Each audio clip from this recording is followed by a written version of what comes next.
ஆத்ம சமர்ப்பணம். ஓம் ஸ்வரூப நிரூபண ஹேதுவே ஸ்ரீகுரவே நம.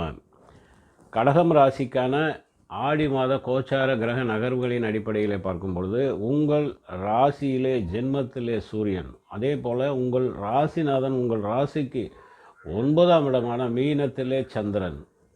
இந்த உங்கள் ஜென்மநாதன் சந்திரன் 9ஆம் இடத்துல நின்று, அவர் நின்ற நட்சத்திரம் அப்படின்னு பார்த்தீங்கன்னா ரேவதி நட்சத்திரம், புதன் சாரம். அதாவது 3-12 அதிபதியான புதன் சாரம் வாங்கியிருந்தாலும் புதன் உங்கள் ஜென்மத்தில் நிற்கிறார், பகை பெற்று நிற்கிறார். சூரியனுடன் இணைவு, அதாவது குடும்பஸ்தானம், தனம் வாக்கு குடும்பஸ்தானம் என்று சொல்லக்கூடிய 2 அதிபதியான சூரியன் உங்கள் ஜென்மத்தில் நிற்கிறார். மேலும் 2ஆம் இடத்திலே செவ்வாய் மற்றும் கேது இணைவு பெற்று நிற்கிறது. அப்போது கேது பூரம் நட்சத்திரத்திலே கேதுவும், அதாவது செவ்வாய் உங்கள் ராசிக்கு 2ஆம் இடமான குடும்பஸ்தானத்திலே வாக்குஸ்தானத்தில் நிற்பதனால நீங்கள் வாக்கிலே கடுமையான வார்த்தைகளை பிரயோகிக்கக்கூடிய ஒரு காலமாக இருக்கும். அதாவது மறுத்து பேசுவது, எதிர்த்து பேசுவது, விதண்டாவாதம் செய்வது போன்ற பேச்சுக்கள் உங்களிடத்தில் அதிக அளவில் இருக்கும். நீங்கள் பேசும்போது அடுத்தவர்களுடைய பாதிப்புகளை கவனிக்க மாட்டீங்க. உங்களுக்கு என்ன தோணுதோ அதை பேசிடுவீங்க. ஆனால் அந்த பேச்சுக்கள் அடுத்தவர்களுடைய பாதிக்கக்கூடிய அமைப்பாகவும் இருக்கும். உங்கள் பேச்சிலே கடுமையான வார்த்தைகளை உபயோகிக்கக்கூடிய ஒரு அமைப்பையும் ஏற்படுத்தி தரும். அப்போது இந்த வாக்கிலே கொஞ்சம் கவனம் இருக்கணும். பேசும்போது ரொம்ப கவனமாக பேச வேண்டும். எதுனாலும் பேசலாம் அப்படிங்கிற மாதிரி இல்லாமல் கொஞ்சம் கவனித்து நிதானித்து பேசக்கூடியது மிக மிக நல்லது. அதே நேரத்தில் 2ஆம் இடத்துல கேது இருப்பதனாலே குடும்பத்திலே சிறு சிறு பிரச்சனைகள், அதாவது பிரிவினைகள், தேவையில்லாத வார்த்தைகளால் உங்களுக்குள் கோபங்கள், பிரச்சனைகளாலே, அதாவது கோபமும் வரும், பொசுக்குன்னு கோபம் வரும், மூக்கு மேலே கோபம் வருங்கிற மாதிரி உங்களுக்கு கோபங்கள் அதிக அளவிலே ஏற்படும். அந்த கோபத்தினாலே குடும்பத்தில் சிறு சிறு சண்டை சச்சரவுகள் ஏற்படுவதற்கான வாய்ப்புகள் உண்டு. அதே நேரத்தில் செவ்வாய் நட்பு ஸ்தானத்தில் இருக்கிறதுனால, கேதுவுடன் இணைவு பெற்று நிற்கிறதுனாலையும் இந்த காலகட்டத்திலே பண வரவு கொஞ்சம் தடைபட்டு கிடைக்கும். அதாவது வரவேண்டிய தன வரவுகள் கொஞ்சம் தடை ஏற்பட்டு கிடைக்கக்கூடிய அமைப்பை ஏற்படுத்தும். இந்த ராசிக்கு 4ஆம் இடமான சுகஸ்தானம் என்று சொல்லக்கூடிய சுக்கிரன் மற்றும் உங்கள் ராசிக்கு 11ஆம் அதிபதி, அதாவது துலா மற்றும் ரிஷபத்தின் அதிபதியான சுக்கிரன் ரிஷபத்திலே ஆட்சி பெற்று நிற்கிறார். உங்கள் ராசிக்கு 4ஆம் இடம் சுகஸ்தானத்தையும் குரு பார்க்கிறார். 12லே நிற்கக்கூடிய உங்கள் ராசிக்கு 12ஆம் இடத்திலே மிதுனத்திலே குரு பகவான் நின்று 5ஆம் பார்வையாக உங்கள் ராசிக்கு சுகஸ்தானம் என்று சொல்லக்கூடிய 4ஆம் இடத்தை பார்ப்பதனாலும் அந்த 4 மற்றும் 11 அதிபதியான சுக்கிரன் ஆட்சி பெற்று நிற்பதனாலேயும் உங்களுக்கு நல்ல யோக பலன் ஏற்பட போகிறது. அதாவது சுகத்திற்கு குறைவு இருக்காது. வீடு மனை வண்டி வாகன யோகம் கிடைக்கப்பெறும். எதிர்பாராத ஒரு திடீர் தனவரவு கிடைக்கக்கூடிய அமைப்பையும் தரும்.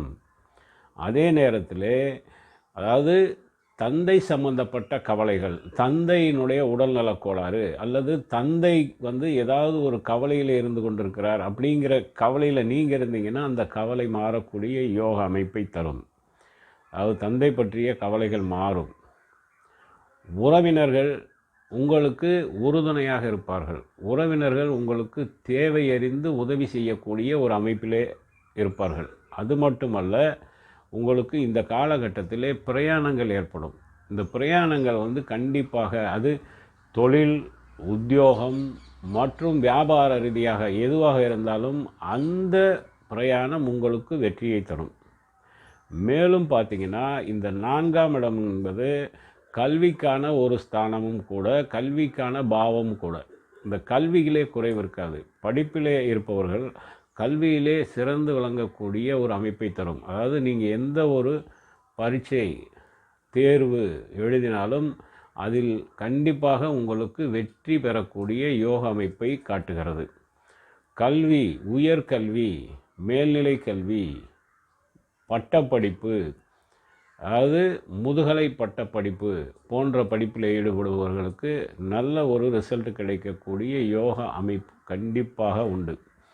மேலும் சுக்கிரன் உங்களுக்கு 11ஆம் இடத்துல ஆட்சி பெற்று நிற்கிறதுனால வண்டி வாகன யோகம், அதாவது லக்ஸுரி வண்டி வாங்கக்கூடிய, லக்ஸுரி வாகனங்கள் வாங்கக்கூடிய யோக அமைப்பு உண்டு. இது வரைக்கும் வாகனம் வாங்கணும் அப்படின்னு சொல்லிட்டு தடை தாமதப்பட்டவர்களுக்கு இந்த மாதத்திலே வாகனங்கள் வாங்கக்கூடிய யோக அமைப்பையும் தரும்.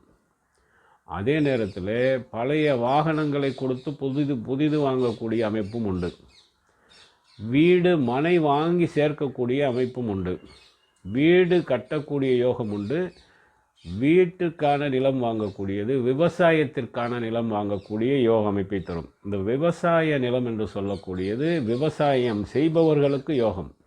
அதாவது விவசாயத்தில் நீங்கள் ஈடுபட்டீங்கன்னா விவசாயத்தில் நல்ல மகசூல், அந்த விவசாயம் லாபம் தரும். அந்த லாபம் எப்படின்னா, நீங்கள் விவசாயம் பண்ணி அதை அறுவடை பண்ணிங்கன்னா அப்போ அறுவடை செய்யக்கூடிய இந்த ஆடி மாதத்தில் அது எதிர்பாராத விலை கிடைக்கப்பெற்று நல்ல லாபம் கிடைக்கப்பெறும். இந்த காலகட்டத்திலே நீர்நிலை ஏற்படுத்தணும்னு நினைக்கிறவங்க கண்டிப்பாக நீர்நிலை ஏற்படுத்தலாம். நீர்நிலைன்னா ஒரு போர் போடணும், கிணறு வெட்டணுங்கிற ஒரு எண்ணத்தில் இருக்கிறவங்க போர் போட்டு கிணறு வெட்டினீங்கன்னா அது உங்களுக்கு கண்டிப்பாக நல்ல நீர்நிலையை தரும்.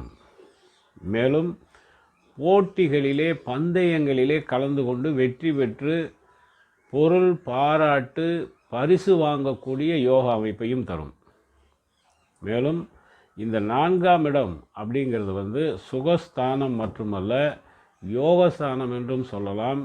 அதே போல் இந்த தாய்க்கு ஆன ஸ்தானம் என்று சொல்வார்கள், மாத்ருஸ்தானம் என்று சொல்லக்கூடிய அமைப்பு. தாய்க்கு நல்ல யோகம். உங்கள் தாய்க்கு, உங்களுடைய தாய் ஒரு வேலையில் இருக்காங்க, அவங்க ஒரு ப்ரொமோஷன் எதிர்பார்த்துருக்காங்க, அவங்களுக்கு அந்த ப்ரொமோஷன் தடை தாமதப்பட்டு கொண்டு இருந்திருந்தால் இந்த காலகட்டத்திலே அவங்களுக்கு நல்ல முன்னேற்றத்தை தரும். ஊதிய உயர்வும், அதாவது ஊதியத்திலே முன்னேற்றம், ப்ரொமோஷனும் கிடைக்கும், இன்க்ரிமெண்ட்டும் கிடைக்கும். அதே நேரத்தில் உங்கள் ராசிக்கு அட்டமஸ்தானம் என்று சொல்லக்கூடிய கும்பத்திலே சனியும் ராகுவும் இணை பெற்று நின்றாலும் குரு பகவான் 9ஆம் பார்வையாக அந்த சனி ராகுவை பார்ப்பதனால் உங்களுக்கு சனி பகவான் ராகு பகவானால் எந்த ஒரு பாதிப்பும் இருக்காது. இந்த மாதத்திலே அவர்களால் எந்த ஒரு தடை தாமதங்கள் இருக்காது. மேலும் இதுவரைக்கும் இருந்து வந்த காரிய தடை தாமதங்கள் மாறும், தீராத மனக்கவலை மாறும், அதாவது மனசுக்குள்ளே இருந்து வந்த ஒரு விதமான பயம் மாறும். அதாவது பழி பாவங்கள், இது வரைக்கும் நீங்கள் ஒன்றுமே செய்யலைனாலும் நீங்கள் செஞ்சதாக பழி பாவங்கள் உங்களை அணுகி இருக்கும். அந்த பழி பாவங்களும் உங்களை விட்டு மாறக்கூடிய அமைப்பை தருகிறது. மேலும் பார்த்தீங்கன்னா உங்கள் ராசிக்கு 11ஆம் இடத்துல சுக்கிரன் ஆட்சி பெற்று நிற்கிறதுனால மூத்த சகோதரிகளுக்கு யோக பலன் உண்டு. மூத்த சகோதரிகளுக்கு திருமண தாமதம் இருந்தால் அவர்களுக்கு திருமணம் நடந்திடக்கூடிய ஒரு அமைப்பை தரும். பெண்களின் ஆதரவு பெருகும்.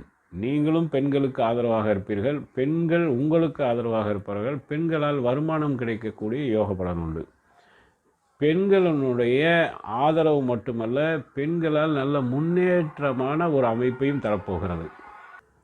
வெளிநாட்டு பிரயாணம் ஏற்படக்கூடிய ஒரு யோக அமைப்பையும் காட்டுகிறது. இந்த வெளிநாட்டு பிரயாணம் அப்படின்னு சொல்லி பார்த்தீங்கன்னா, அதாவது வேலை சார்ந்து வேலைக்கு இது வரைக்கும் நீங்கள் அப்ளை பண்ணியிருந்தீங்க, அந்த வேலைக்கான தகவல் கிடைக்காமல் தாமதப்பட்டவர்களுக்கு அந்த வேலைக்கான தகவல் கிடைக்கும். வெளிநாட்டு தகவல்களும் சேரும். அதே நேரத்தில் வெளிநாட்டு பிரயாணமும் ஏற்படும்.